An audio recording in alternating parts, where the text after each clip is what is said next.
Speed அப்படின்னா என்ன? Distance travelled divide by time taken. ஸ்பீடுக்கு யூனிட் வந்து என்ன வரும்?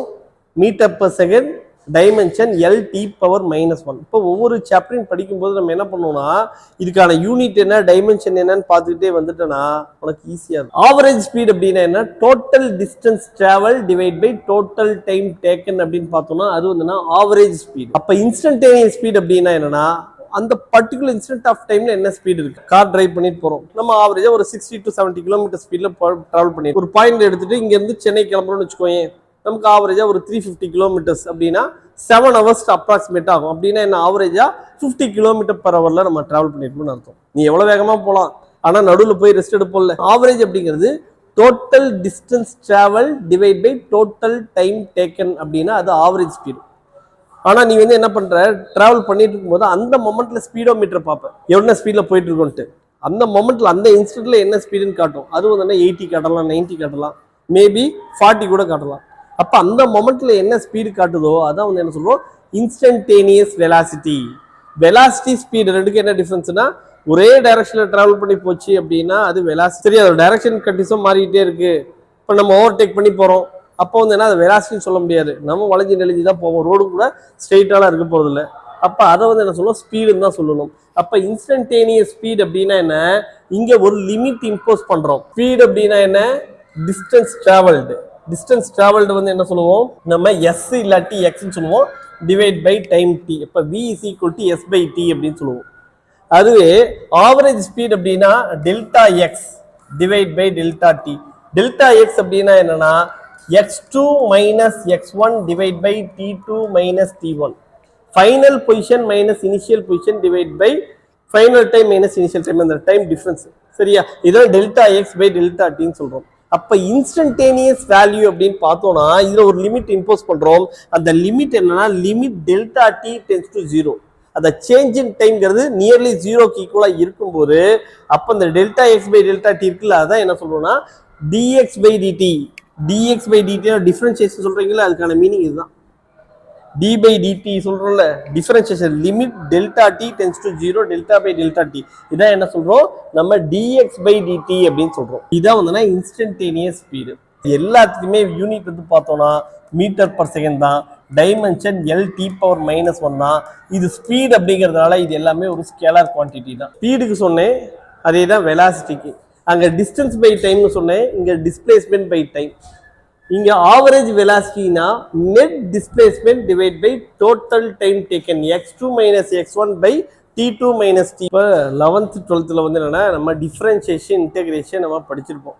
ஆனா இந்த ஐடியாலாம் உனக்கு தெரியாது. டைரக்டா டிஃபரன்சியேஷன் அப்படின்னா அதுக்கான ஃபார்முலா படிச்சிருப்பீங்க. இன்டெகிரேஷன்னா அதுக்கான ஃபார்முலா அது ஏன் எப்படிங்கிறது வந்து பார்த்தோம்னா அது இங்கே தான் ஃபிசிக்ஸ்ல தான் அதை அப்ளை பண்றோம். அந்த சேஞ்ச் இன் டைம், அந்த டெல்டா டிங்கிறது நியர்லி 0ங்கிறப்ப அப்ப இருக்கக்கூடிய சேஞ்ச் இருக்குல்ல, அதான் என்ன டிஃபரன்சியேஷன் சொல்றோம். இப்போ வெலாசிட்டி இஸ் ஈக்குவல் டு என்ன சொல்லியாச்சு?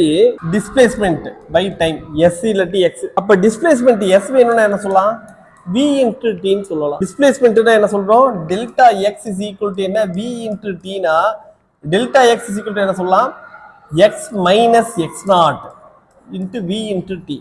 எக்ஸ் நாட் அப்படிங்கிறது இனிஷியல் பொசிஷன், இது எக்ஸ் அப்படிங்கிறது ஃபைனல் பொசிஷன். அப்ப ஃபைனல் பொசிஷன் வேணும்னா என்ன சொல்லலாம்? எக்ஸ் நாட் பிளஸ் விடி. இப்ப இனிஷியல் பொசிஷன் தெரிஞ்சு வெலாசிட்டி டைம் இன்டர்வல் என்னங்கிறது தெரிஞ்சுன்னா நம்ம என்ன சொல்லலாம்? எக்ஸாக்டா இப்ப இருக்கக்கூடிய பொசிஷன் என்னன்னு சொல்ல முடியும். அப்ப எக்ஸ் இஸ் ஈக்குவல் டு என்ன சொல்லலாம்? எக்ஸ் நாட் பிளஸ் விடி. ஓகே, இது இப்ப இருக்கு இதே ஃபார்முலா தான், ஜஸ்ட் ரீஅரேஞ்ச் பண்ணி இன்னொரு ஈக்குவேஷனை கொடுத்துருவோம். இது என்ன சார் எஸ் போட்டிருக்கீங்க, இங்க என்ன டெல்டா எக்ஸ் போட்டிருக்கீங்க, ரெண்டும் ஒரே தான். கன்ஃபியூஸ் ஆகிக்கிற. இங்க S is equal to VT இருக்கு, அங்க delta X is equal to விடினா ரெண்டுமே டிஸ்பிளேஸ்மெண்ட் தான். அதுதான் இங்க ஃபார்முலாவை கொடுத்துருக்கோம். X is equal to X naught plus விடின்னு இருக்கா. இப்போ X minus X naught is equal to VT, இது எஸ் இஸ் ஈக்குவல் டு விடி. இப்போ இதே ஃபார்முலா நம்ம அங்கே போட்டதான் இங்க கொடுத்துருக்கேன்.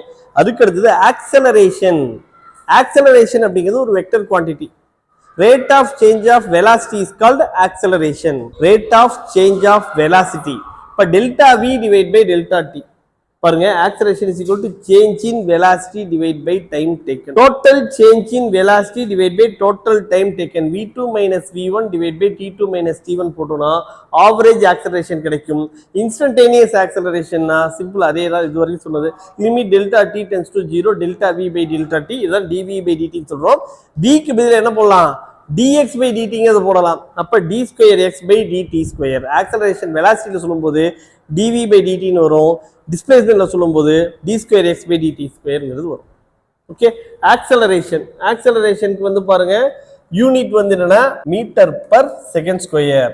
டைமென்ஷனல் ஃபார்முலா L(t⁻⁻2) மட்டும் போடலாம், இல்லனா m⁻0 L(t⁻⁻2) போட்டாலும் ஒண்ணுதான். இந்த ஈக்குவேஷன்லாம் நீங்க லோயர் ஸ்டாண்டர்ட்ல இருந்து படிச்சிட்டு இருக்கீங்க. Equations of motion v = u + at. v = u + at. அடுத்தது s displacement is equal to average velocity into time t. Displacement வேணும்னா average velocity into time T. ஆனா இது எல்லாமே வந்து கான்ஸ்டன்ட் ஆக்சலரேஷன். இது எல்லாமே வந்து கண்டிஷன் வந்து கான்ஸ்டன்ட் ஆக்சலரேஷன்ல இருக்கும்போது தான் இந்த கண்டிஷன்லாம் அப்ளை ஆகும் இந்த ஈக்குவேஷன்ஸ். ஓகே, அப்ப இந்த ஈக்குவேஷனை நம்ம ஒரு ஷார்ட்கட்டா யூஸ் பண்ணுவோம். அப்ப வந்து என்ன கான்ஸ்டன்ட் ஃபோர்ஸ், கான்ஸ்டன்ட் ஆக்சலரேஷன் இப்படி எல்லாம் இந்த வேர்டு கொடுத்தாங்கன்னா நம்ம என்ன பண்ணலாம், இந்த டிஸ்பிளேஸ்மென்ட் s = u + v/2 × tங்கிற ஃபார்முலா யூஸ் பண்ணலாம். இல்லைன்னா என்ன பண்ணுவோம்னா ரெண்டு ஈக்குவேஷன் யூஸ் பண்ணணும். ஃபர்ஸ்ட் இதை யூஸ் பண்ணி ஆக்சலரேஷன் கண்டுபிடிக்கணும், அந்த ஆக்சலரேஷன் வச்சு நம்ம டிஸ்பிளேஸ்மென்ட் கண்டுபிடிக்கணும்.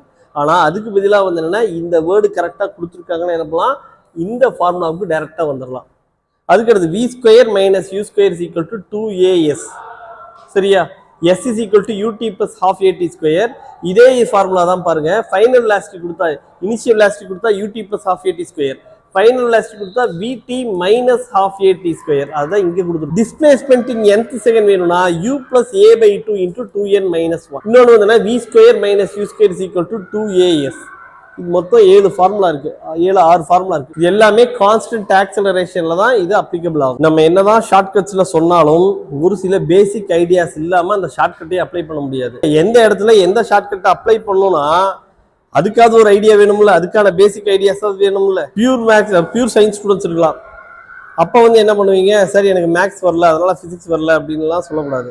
அதுக்காக தான் வந்து என்னன்னா நமக்கு அந்த ஷார்ட்கட் மெத்தட்ஸ்ல சொல்றோம். இப்போ இதே ஈக்குவேஷன் தான் கார்ட்டீசியன் ஃபார்மட் அப்படின்ட்டு ஒன்று இருக்கு. இனிஷியல் வெலாசிட்டி யூக்கு பதிலாக என்ன சொல்லுவோம், v0 அப்படின்னு சொல்லுவோம்.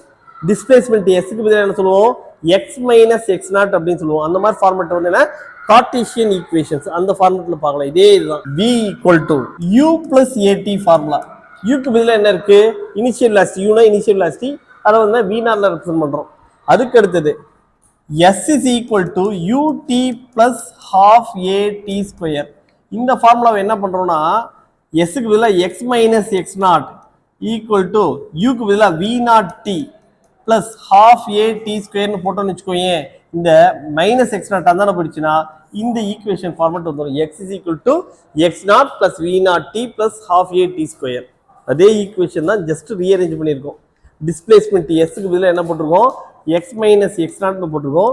இனிஷியல் வெலாசிட்டி u க்கு பதிலாக v0 போட்டிருக்கோம். அதுக்கு அடுத்தது v² - u² = 2as வருது இல்ல, இதே ஈக்குவேஷன் தான் v² - v0² = 2a × x - x0. இந்த -v0² தான் வந்துச்சு. அப்ப v² = v0² + 2a × x - x0. இல்லாட்டி x - x0 பதிலாக இந்த s கூட போட்டுக்கலாம். அடுத்தது டிஸ்பிளேஸ்மென்ட் இன் nth second u + a/2 × 2n - 1. இதுதான் பார்த்தோம். அதுல u க்கு பதிலாக v0 போட்டுருவோம். எதுக்காக இந்த ஈக்குவேஷன்ஸ் யூஸ் ஆகும்னா இந்த ஃபைனல் பொசிஷன்ல கண்டுபிடிக்கும் போது இந்த மாதிரி யூஸ் பண்ணுவோம். அப்ப நமக்கு வந்து s = ut + ½ at² மட்டும் தெரியும், இந்த ஃபார்மட் தெரியாது. அதுக்காக தான் இந்த ஃபார்முலா. எல்லாம் அதே ஃபார்முலா தான். இது என்ன சார் அதே மாதிரி தான் இருக்கு, ஆனா a க்கு பதிலாக g போட்டிருக்கீங்கன்னு கேட்டா, ஃப்ரீ ஃபாலிங் ஆப்ஜெக்ட், ஒரு ஆப்ஜெக்ட் மேல இருந்து கீழே விழுது. அப்ப ஈக்குவேஷன்ஸ் ஆஃப் மோஷன் என்ன வரும், a க்கு பதிலாக g வரும். அப்ப வந்து பாருங்க v = நம்ம என்ன ஃபார்முலா சொல்லுவோம், v = u + at ன்னு சொல்லுவோம். a க்கு பதிலாக என்ன வரும், g வரும். இது வந்து பாருங்க s = ut + ½ at² ஃபார்முலா. ஆனா இது மேல இருந்து கீழே விழும்போது s அப்படிங்கிறது பதிலாக h அப்படிங்கிறது யூஸ் பண்ணிக்குவோம். ut + ½ gt². அதுக்கு அடுத்தது v² - u² = 2as இருக்குல்ல, அதே இது v² - u² = 2gs அப்படின்னு வரும். இல்லாட்டி v² = u² + 2gs. சரியா, இது வந்து என்னன்னா ஒரு ஆப்ஜெக்ட் மேல இருந்து கீழே விழும்போது எப்பயுமே ஆக்சலரேஷன் டியூ டு கிராவிட்டிங்கிறது எப்படி இருக்கும், டவுன்வர்ட் டைரக்ஷன்ல தான் இருக்கும். அப்ப ஆப்ஜெக்ட் மேல இருந்து கீழே விழும்போது என்ன ஆகும், வெலாசிட்டி இந்த பக்கம் இருந்துச்சுன்னா same direction acceleration due to gravity and velocity due to same டைரக்ஷன்ல இருந்துச்சுன்னா g வந்து என்ன பண்ணுவோம் பிளஸ் g ன்னு வெச்சுக்கோம். நமக்கு என்ன ஆகுது ஆக்சலரேஷன் டியூ டு கிராவிட்டி எப்பயுமே டவுன்வர்ட் டைரக்ஷன் தான். ஆனா வந்து என்ன ஆகுது வெலாசிட்டி மேல இருக்கும்போது அதாவது ஆப்ஜெக்ட் மேல தூக்கி போடும்போது இது ரெண்டும் ஆப்போசிட் டைரக்ஷன் வந்துருது இல்ல. அப்ப என்ன பண்றோம்னா g மைனஸ் g ரெப்ரசென்ட் பண்றோம். அப்ப இந்த ஆப்ஜெக்ட் மேல இருந்து கீழே விழும்போது வந்து இந்த ஈக்குவேஷன் அதே ஆப்ஜெக்ட் கீழ இருந்து மேல போகும்போது v is equal to u minus gt h is equal to ut minus half gt square. இது என்ன வரும் v square minus u square is equal to minus 2gh. s க்கு பதிலா h போட்டுக்கோங்க. இது ஃப்ரீ ஃபாலிங் ஆப்ஜெக்ட்டுக்கு என்ன ஈக்குவேஷன்ஸ் அப்படிங்க. இந்த ஈக்குவேஷன்ஸ் எல்லாம் வச்சுட்டு நிறைய ஷார்ட்கட்ஸ் இருக்கு. இப்போ 12th முடிச்சுட்டு ஃப்ரெஷ்ஷா நீட் படிக்க வரும்போது என்ன பண்ணணும்னா மெட்டீரியல் அந்த இன்ஸ்டியூட் இந்த இன்ஸ்டியூட் மெட்டீரியல் எல்லாம் கலெக்ட் பண்ணக்கூடாது.